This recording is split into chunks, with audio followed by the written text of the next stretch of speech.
Reporters covering storm preps all around the county for you this morning. Jared Aarons is in San Marcos, where hills laid bare by the Cocos fire in May are causing a possible danger of mudslides there. And Marie Cornell live in Mission Beach, where the storm could combine with high tides and cause some coastal flooding. We've seen a lot of that. Marie, how are the lifeguards and the merchants there preparing for this?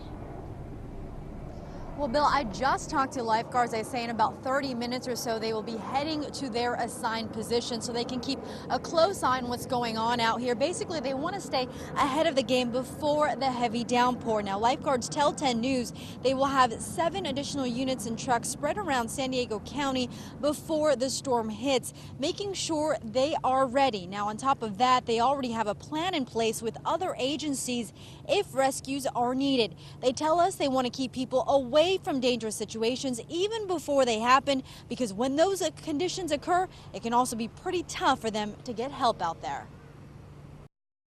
We're used to the waves moving back and forth and people in the inland coastal areas, but once you get into a driving swiftwater current that's relentless, even 12 inches of water can knock people down.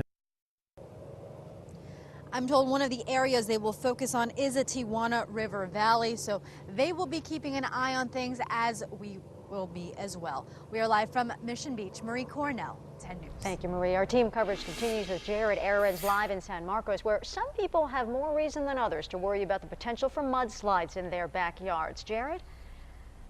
They do, Virginia. Good morning. We have felt a few light drops up here in San Marcos, and you can see this mountain behind me is still recovering from last May's Cocos fire. We've got char marks on the rocks and burned pieces on the ground still, and you look at that mountainside now that the sun is up, you can see the charred remains. Because of that fire, parts of this mountain may not be ready to handle the rain. We put a map together. It shows the neighborhood closest to the Cocos fire. The area owned by the city was treated over the last few weeks to prevent mudslides, but part of the mountain is owned by Cal State San Marcos, and homeowners tell 10 News the school did not pre-treat that area. We got a look last night at some of the straw wattles and hydro seed that the city put down as a precaution. For the people on the school side, they feel unprotected. There's an easement behind our property back there, and there is a drainage gully back there. But other than that, there's nothing to prevent the mud or the water to come down into our yard.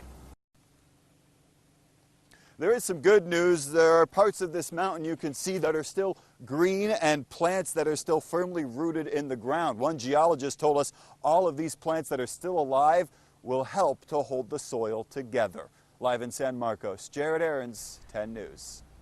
Well, if you don't happen to have any straw wattles around, you can get some empty sandbags. They are free and available at several fire and lifeguard stations around the county. Especially folks living in flood-prone areas, you can get up to 10 of these empty sandbags. Again, they're not full like the ones you see in this video, but lifeguards say for now you can use beach sand to fill them. Just bring a shovel with you. For exactly where to get your free empty sandbags, go to 10news.com and click on the red TV button. You can stay up to date as well on current conditions, on weather alerts, wherever you are by using our 10 News mobile app, which, by the way, you can download for free.